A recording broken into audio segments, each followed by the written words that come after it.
They expected someone younger, someone more naive. When the shuttle doors hissed open and Ambassador Yelena Gray stepped onto the marbled platform of Samatra, the assembly of alien diplomats registered collective surprise. Her boots clicked softly against the glass-polished stone, an old Earth style, sturdy, worn, distinctly ungalactic. She walked like a woman who'd never been hurried a day in her life.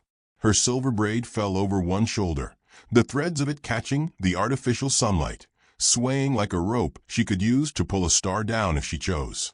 She wore no weapon, not visibly, only the ink swirling from her collarbone up the right side of her neck, a strange black coil of runes and birds' wings, ancient-looking, alive in ways that made the Axery delegates lean away as she passed.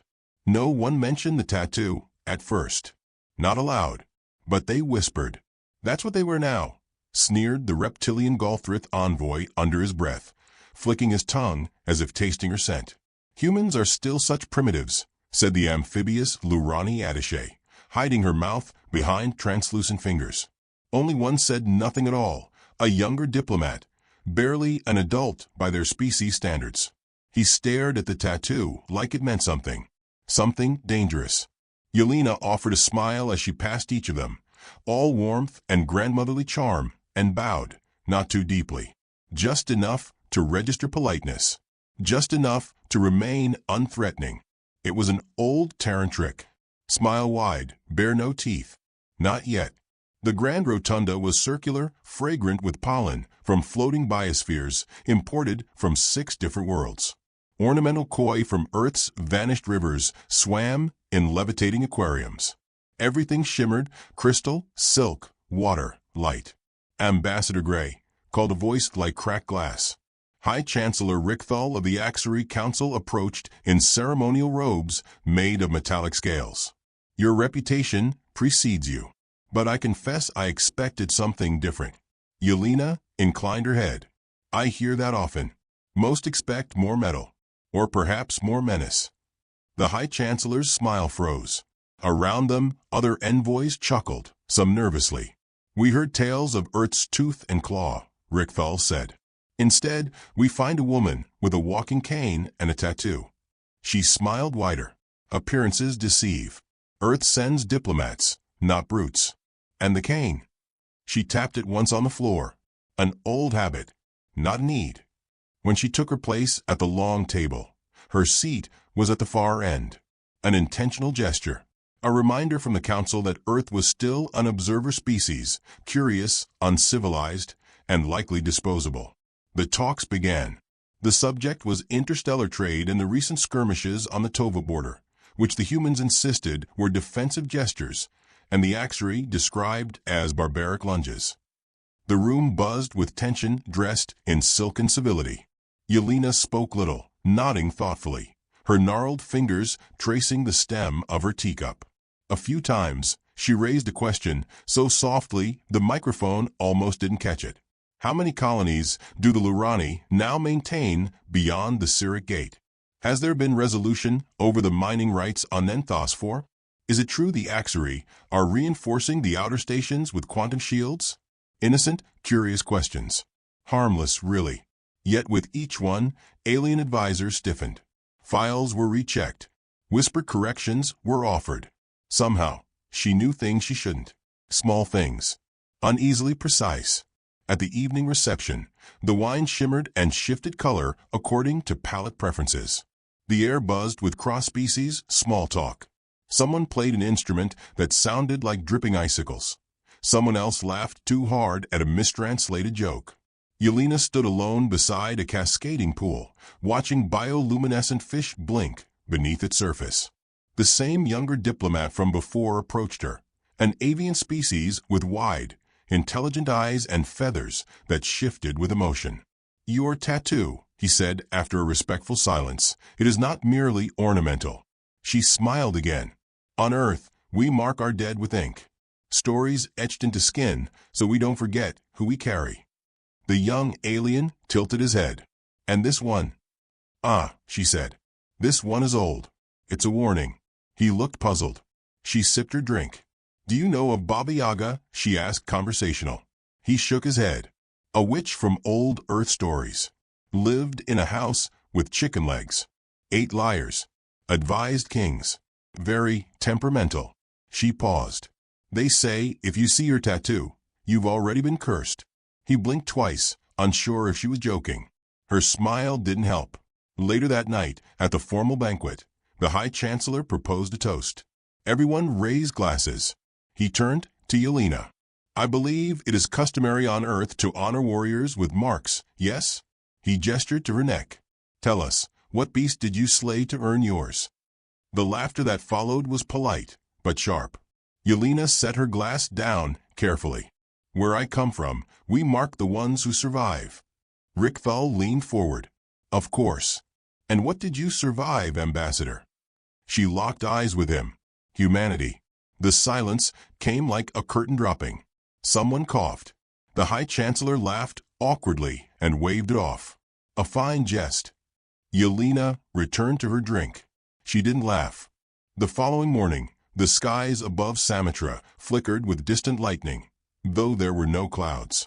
One of the outer orbit patrols reported a strange energy fluctuation near the human delegation's cruiser, only for the readings to vanish a moment later. Technical glitch, said the Axery technician. Sensor ghost. But the technician filed a report anyway. Yelena spent that morning strolling the botanical quadrants alone. Wherever she walked, vines leaned toward her. Wind chimes tuned themselves to some inaudible pitch.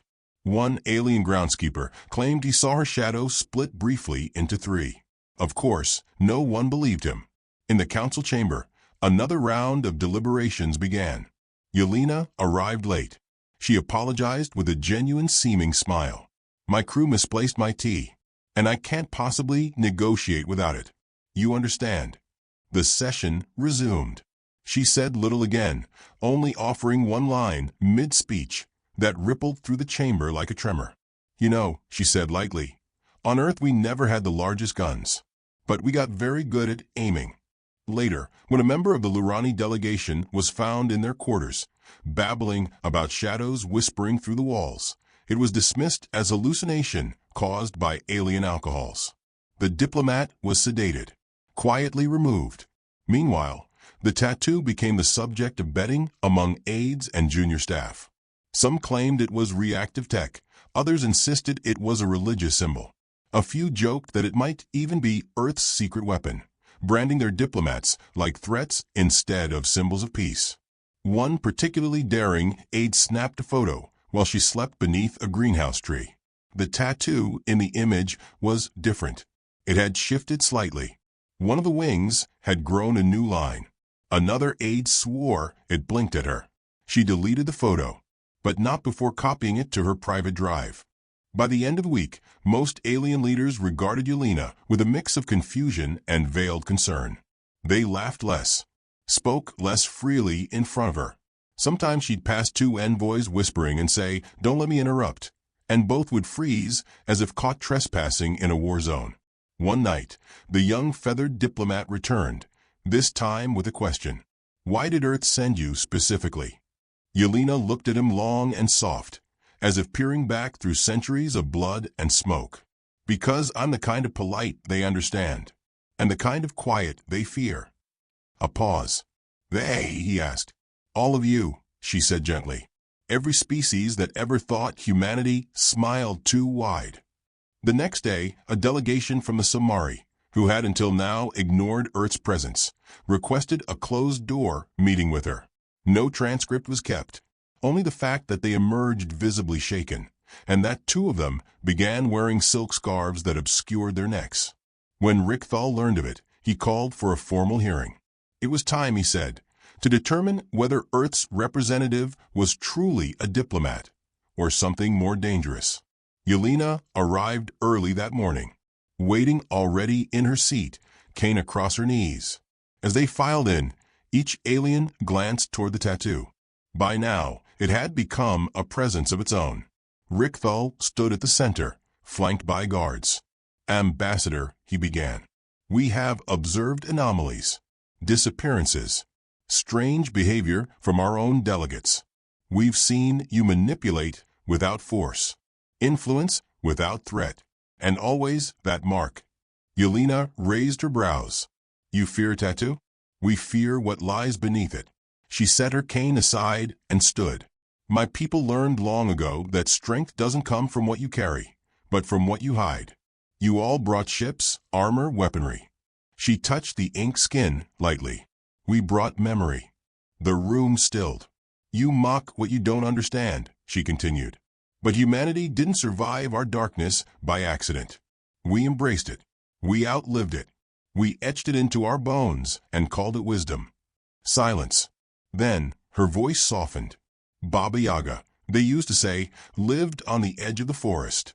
Not because she was afraid of the world, but because the world was afraid of her. She stepped closer to the Chancellor. And what grows at the edge of your galaxy, Chancellor? He didn't answer. She smiled. You invited me here to talk peace. Perhaps that's what I offered. But if what you wanted was reassurance, well, you invited the wrong grandmother. She turned and walked out, leaving silence, and the echo of her cane behind. Behind her, the younger diplomat whispered something in his native tongue. The translator stammered, then finally said aloud, She is not a diplomat. She is a threshold. And across Samatra, no one laughed at her tattoo again. The moon garden glowed with cultivated serenity, its soft lavender skies arching over transparent domes that filtered light from the gas giant overhead. Every vine, every stone, every ambient chime had been engineered to communicate sophistication, peace, and most of all, control. But the garden could not quite account for Ambassador Yelena Gray. Her presence had begun to fray the controlled rhythm of the diplomatic ecosystem. One by one, the alien delegates were discovering that the human diplomat, smiling, silver-haired, full of parables and peculiar old customs, was no mere envoy. And her tattoo had ceased being a curiosity. It was now a whisper, a symbol, a question. That morning, the High Chancellor met with his War Council in a sound-sealed chamber carved into the roots of Samatra. What had started as routine negotiations had shifted into something they couldn't quantify. Delegates were distracted, reports unreliable. The Samari had withdrawn unexpectedly. The Lurani were requesting personal guards. She hasn't threatened anyone directly, Rickthal said, exasperated. No overt weapons. No illegal technology. And yet the entire summit bends around her like she's a black hole wrapped in lace. She speaks as if everything is a memory, hissed the Galthrith intelligence minister. But she's predicting us, correcting our data. She knows things. Rickthal rubbed the ridge above his eyes. So what is she? The room fell silent. No one had an answer. Yelena, meanwhile, was having tea with a stone-faced security officer from her own delegation. His name was Halloran, ex-military. One I replaced with a polished optic lens, his posture too perfect for diplomacy. She's got them dancing on eggshells, he muttered, watching a bird-like envoy trip over their own feet, trying to avoid Yelena's path. Are you watching their frequencies? She asked, stirring her tea. Body language? Breath tempo? Yes. Fear metrics rising across all species except the Samari. She took a slow sip. The Samari are already ours. They're just too proud to say it. And the rest? We'll bake them in their own silence. Let them squirm under the weight of a smile. They'll show their hands soon enough. Halloran looked toward the main rotunda. Permission to posture? She smiled. Granted. But wear a flower. Makes it worse. He sighed and tucked a ridiculous coral blossom behind his ear. It clashed absurdly with his scarred jaw. Then he walked into the council floor like a man stretching before a knife fight. Within an hour, Rickthal was informed the human security officer had just outmaneuvered 3 rival factions into agreeing to a surveillance-sharing compact, without a single formal vote. It was technically legal. Infuriatingly so. Yelena spent the afternoon baking.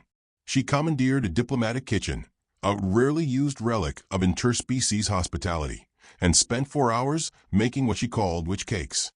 She claimed it was tradition on Earth to share sweets when tensions rose. The scent of cinnamon and roasted flour drifted through the corridors, weaving into the minds of diplomats like a lullaby. Some accepted the offering out of curiosity. Some refused. One collapsed in tears after a single bite, citing an overwhelming memory of home he couldn't explain. By evening, the Lurani ambassador, who had once laughed at her tattoo, requested a private word. "I wish to apologize," she said softly, gill plates fluttering. "I misjudged Earth. You are not what we assumed." Yelena looked at her with that same ageless patience. "What did you assume? That you were children?" And now, the Lurani looked away. Children do not teach monsters to dream. The next morning, the council convened for a closed review. Unofficially, it was being called the Yelena problem. "She isn't violating protocol," muttered the Galactic diplomat, scratching at scales that had recently begun to flake from stress. "But she is eroding us, like water through stone. She hasn't asked for anything." Rickthal barked. "That's the worst part. She's just here, being unsettling." "She planted fear without speaking it aloud," said the Lurani ambassador, now seated farther from the others than usual. "She weaponized memory. I tasted grief in her pastries. That is not normal." "It's human," said the Samari observer suddenly. All heads turned. "I've studied them longer than most," he went on. "They are not built like us. They carry things in story and symbol. The old ones, the ones like her, they bleed meaning. They fight with myth. And if you don't believe the myth, they make you part of it." Rickthal shook his head. "Then we call her bluff." Later that day, Yelena was summoned to an honor ceremony, hosted in the southern amphitheater of Samitra. It was, in truth, a trap, an attempt to subtly probe her limits under pressure. Security protocols were doubled. Energy scanners recalibrated. Questions would be asked under the guise of ritual. She accepted with grace. When she arrived, she wore a robe of soft linen patterned with ancient Earth constellations. Her cane was gone, her tattoo visible in full now, black wings stretching like shadows across her throat. The amphitheater was filled with watchers pretending to be celebrants. Yelena smiled and nodded to each, as if they were old friends. Rickthal approached with a ceremonial blade, tradition, he claimed. It would be presented and returned, symbolizing mutual vulnerability. But when he held it out, she didn't take it. She leaned in, eyes soft as dusk. "Would you like to see what I brought instead?" He hesitated. "Your cane, perhaps." "No. That was for walking." She stepped forward. "This is for remembering." She turned slightly, revealing the tattoo now pulsing faintly, a dim bioluminescent glow crawling along its lines. The room dimmed. No switch had been touched. The hum began, subaudible, a frequency felt in the marrow.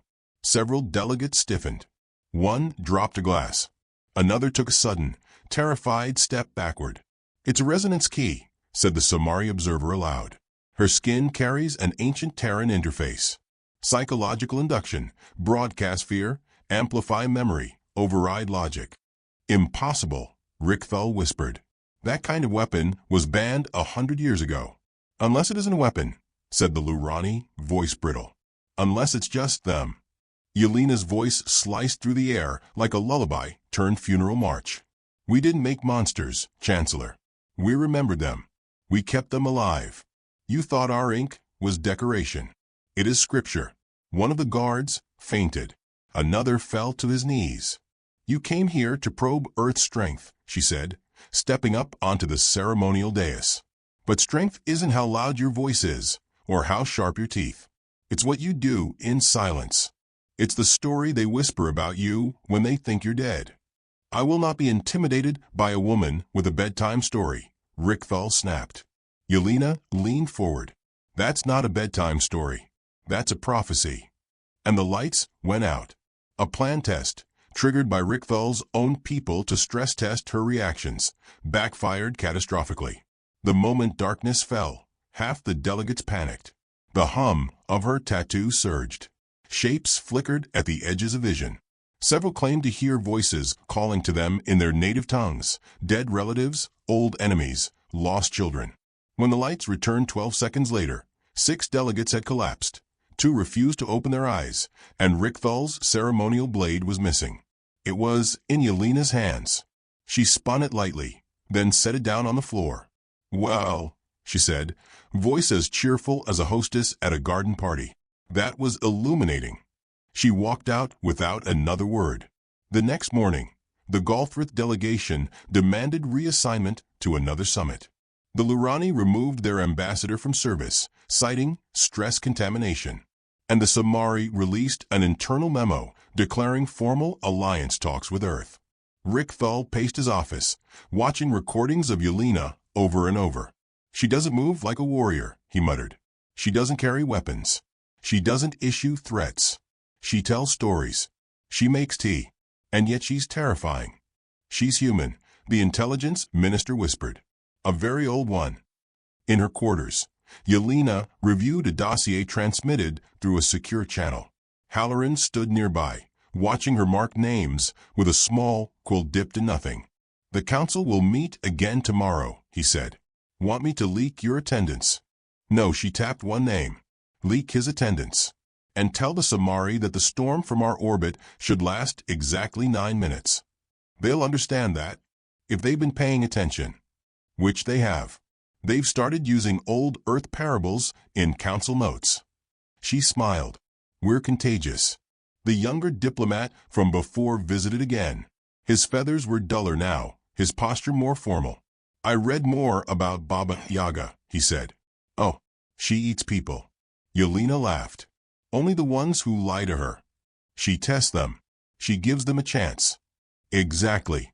He hesitated. "And if they pass, she lets them go. Changed, but intact. She respects courage." He nodded. "I think I understand. You are here to test us." "No," she leaned in. "I am here to see if you're ready for the stories we haven't told yet." He swallowed. "And if we're not?" Her voice was velvet over steel. "Then we will become your story." The next day, a statue was quietly unveiled in the Northern Garden. A new piece of abstract sculpture commissioned by an anonymous delegate. It resembled a house with strange legs, crouching on the edge of a forest no longer found in any known database. Beneath it, a plaque. "Some warnings are not threats. They are invitations to listen carefully." By now, even the smallest aides avoided eye contact with Yelena's tattoo. The council met one final time before the closing of the summit. All formalities were followed, but no one challenged her presence again. Instead, Rick Thull addressed the chamber with careful neutrality. "We welcome our Terran allies into the Greater Council," he said. "And we thank Ambassador Gray for her insight." She rose, bowed exactly as before, just polite enough. As she turned to leave, the High Chancellor called after her. "What is your tattoo's true name?"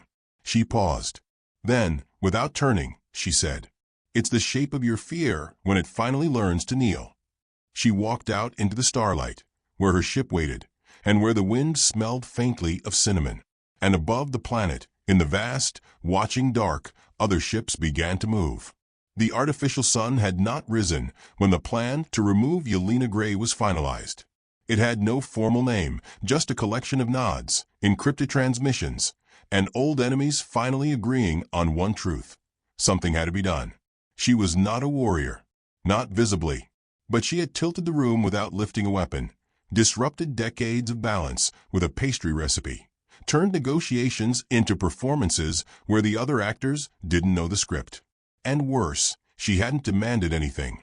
She simply watched, asked polite questions, breathed like a ghost too, respectful to haunt you directly. The decision came as an act of self-preservation, not vengeance. The operation was meant to be clean. No spectacle. A diplomatic reassignment. A containment.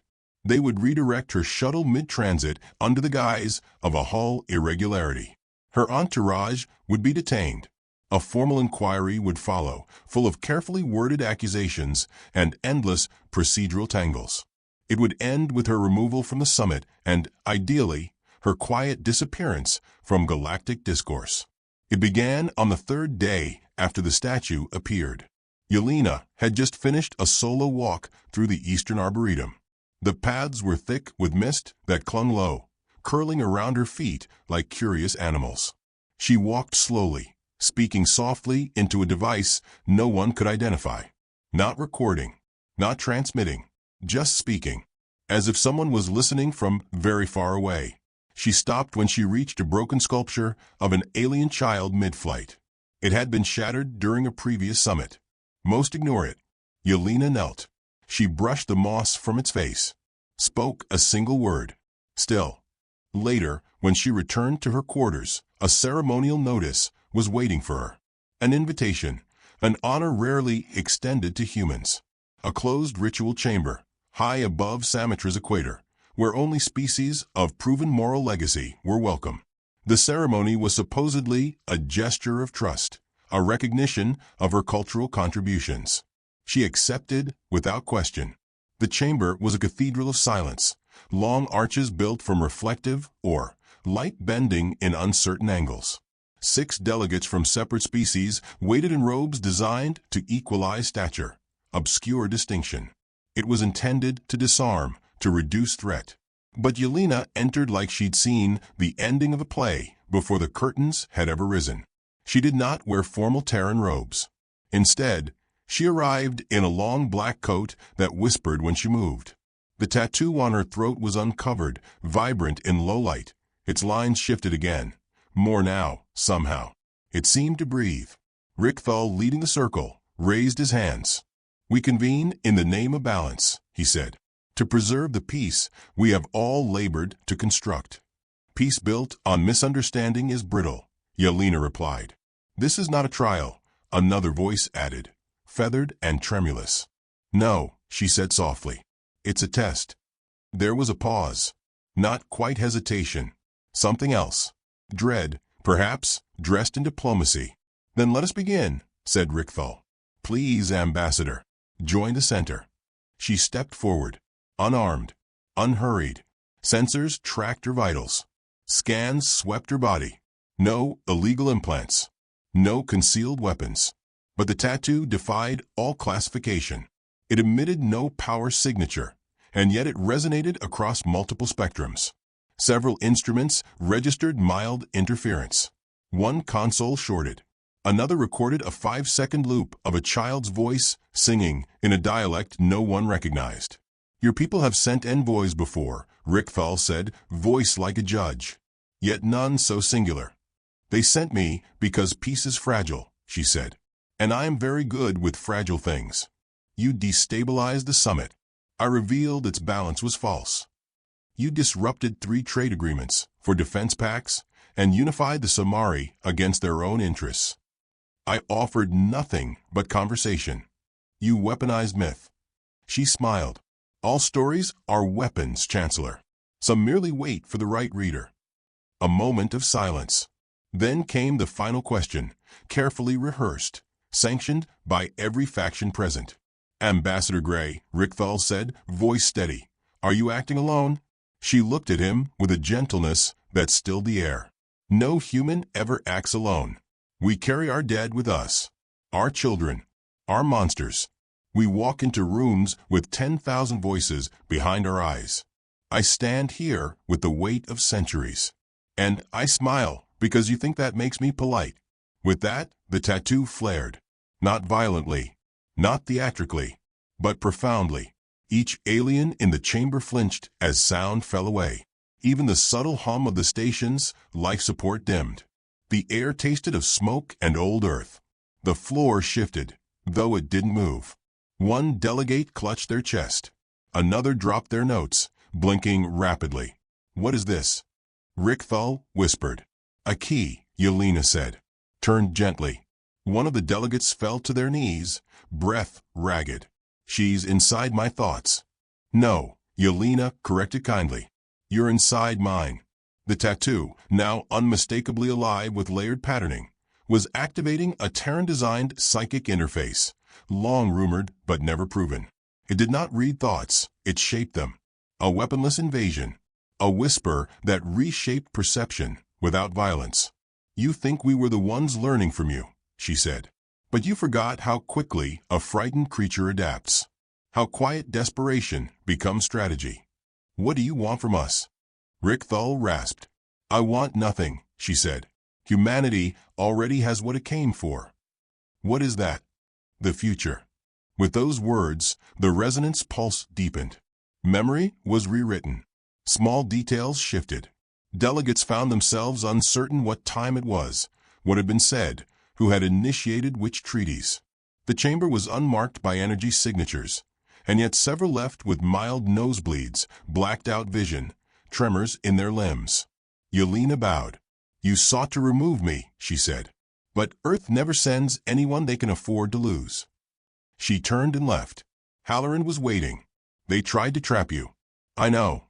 They underestimated you. They always do." He handed her a slate. She reviewed it quickly. "We have confirmation," he said. "The Lurani have recalled their fleet. The Galthrith are requesting Terran diplomatic protection. The Samari sent flowers." "Which kind?" "Night thorns." She smiled.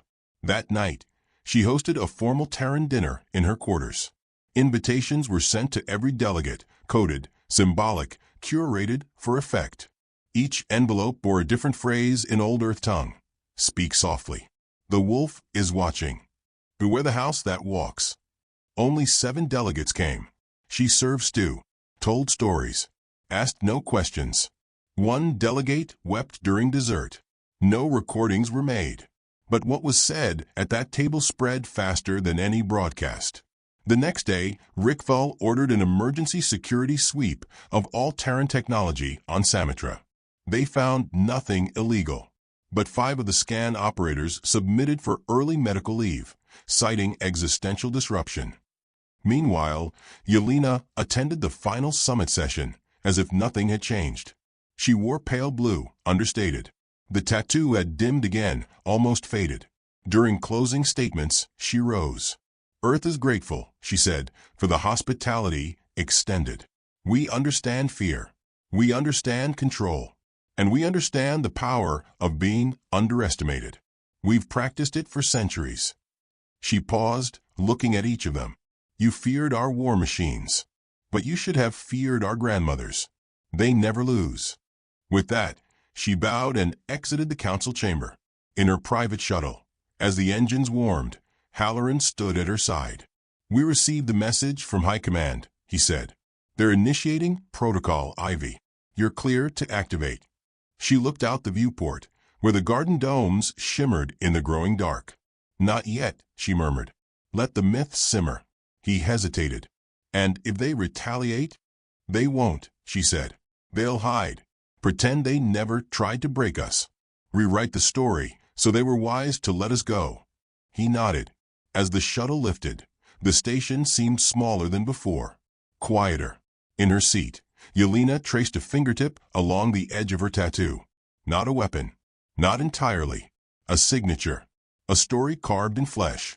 And somewhere, far across the stars, other tattoos began to pulse in time. It began with a ripple across star charts. Quiet shifts in travel routes. Canceled trade convoys. A growing silence around Earth's border systems. No declarations. No accusations. Just retreat. Some said it was coincidence. Others felt it in their bones, that subtle, electric stillness before a storm breaks open. In the halls of Samatra, the aftermath of Yelena Gray's departure settled like ash after fire. The council issued no formal statement. No recordings of her final words were released. Delegates who had mocked her now spoke her name with the same reverence they once reserved for extinct gods. Rickthal kept his silence. He withdrew from public view, citing health, though his voice was still heard on encrypted channels, whispering behind closed doors. "She was sent to warn us," he told one confidant. "And we didn't listen." Yelena's shuttle didn't return to Earth immediately. It made calculated stops, quiet meetings with small factions, fringe colonies, forgotten outposts. She walked through border stations, as if drawn by memory more than mission. Everywhere she went, people seemed to straighten their posture, speak in softer tones, remember things they thought lost. At one such station, a child approached her in the docking bay. No older than 10, half fused with artificial limbs, eyes flickering from exposure to forbidden tech. "Are you the witch?" the child asked. Yelena knelt, eye to eye. "I'm just an old woman with a long memory." The child nodded, unsatisfied. "My father said you have a house with legs." She smiled. "Not anymore." I fly now. He handed her a crumpled drawing. It was crude but clear, her tattoo, rendered in shaky charcoal lines. Beneath it, a single word written in Terran script, still. She folded it carefully, tucked it into her sleeve. Keep drawing, she said. We need better stories. She left that station with a gift. Silence. The kind that spread. Back in the heart of the Galactic Council, factions scrambled to recover control. Official doctrine was redrawn in long, nervous lines. Earth was no longer emergent. Earth was now unpredictable. Worse, Earth was respected. And respect, in the political lexicon of empire, was just a mask worn by fear. Earth didn't send threats. It sent reminders. Yelena arrived on Kernus 3, the site of a massive upcoming summit between core world civilizations. Security was doubled, then tripled. Her invitation had not been extended. Yet when her ship entered orbit, no one moved to deny her. Atmo clearance was granted without a word. She landed in silence, walked alone through the sun-drenched plaza toward the high marble steps. She wore no cloak, no weapons, just that black dress with the hidden stitching, and the tattoo that now shimmered faintly even in daylight. 2 guards moved to intercept her. One of them froze mid-step, eyes wide. She's already inside, he whispered. His partner frowned. What? She's been here before. They both stepped aside, without a word. Inside, the summit was already underway. Voices clashed in cautious tones. Old enemies shook hands with too much force. A new alliance was forming, one built entirely around mutual distrust of Earth's intentions. They called it the Interstellar Shield, a symbolic gesture meant to appear strong. The doors opened. Yelena entered like fog. Conversations halted. Breathing changed. The speaker paused mid-sentence. No one had expected her, and yet everyone had prepared for this moment as if they had.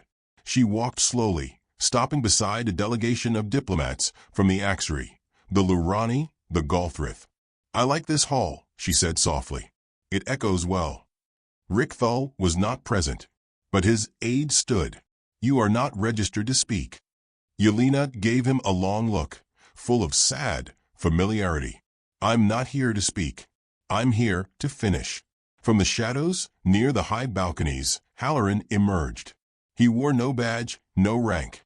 Just a single blue ribbon on his wrist, a Terran funerary symbol worn backward. He nodded once. Yelena reached up and touched her tattoo.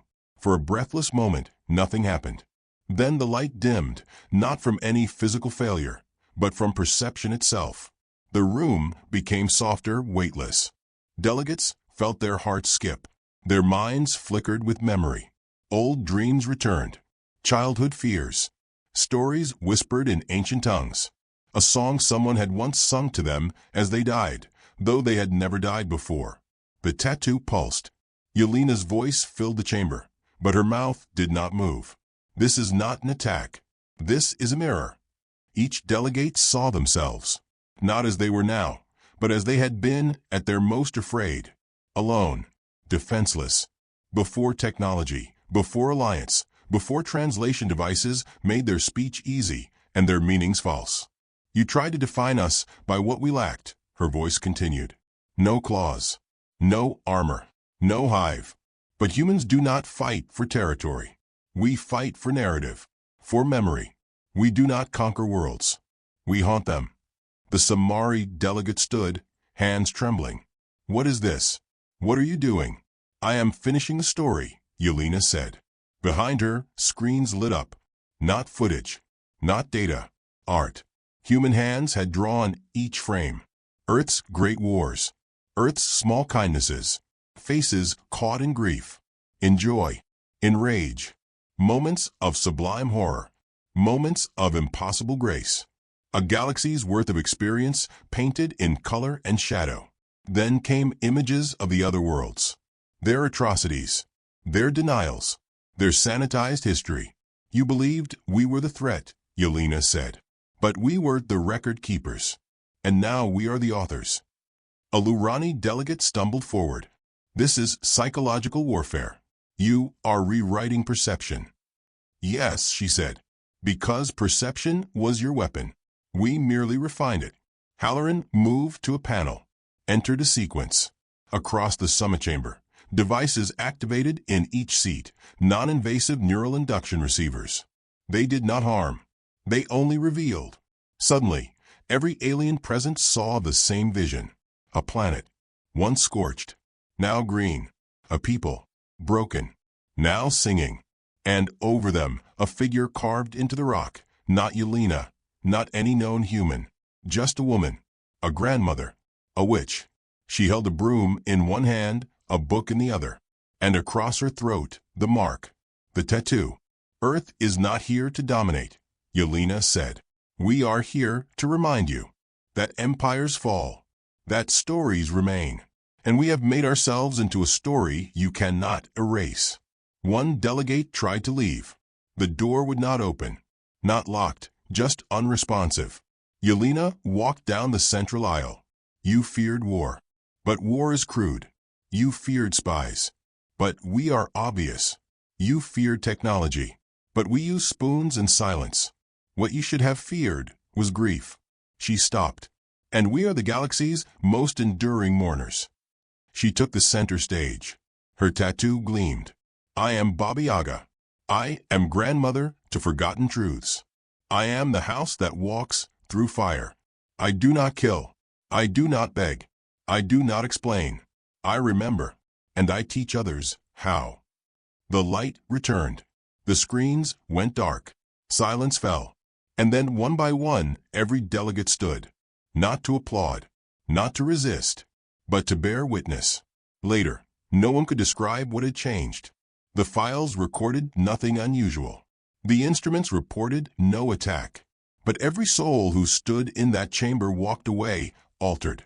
In the days that followed, new policies were quietly drafted. Not out of fear, not directly, but from something deeper. Reverence, respect, shame. Earth was not challenged again. Back aboard her ship, Yelena sat in quiet reflection. Halloran poured tea. You set the trap a long time ago, he said.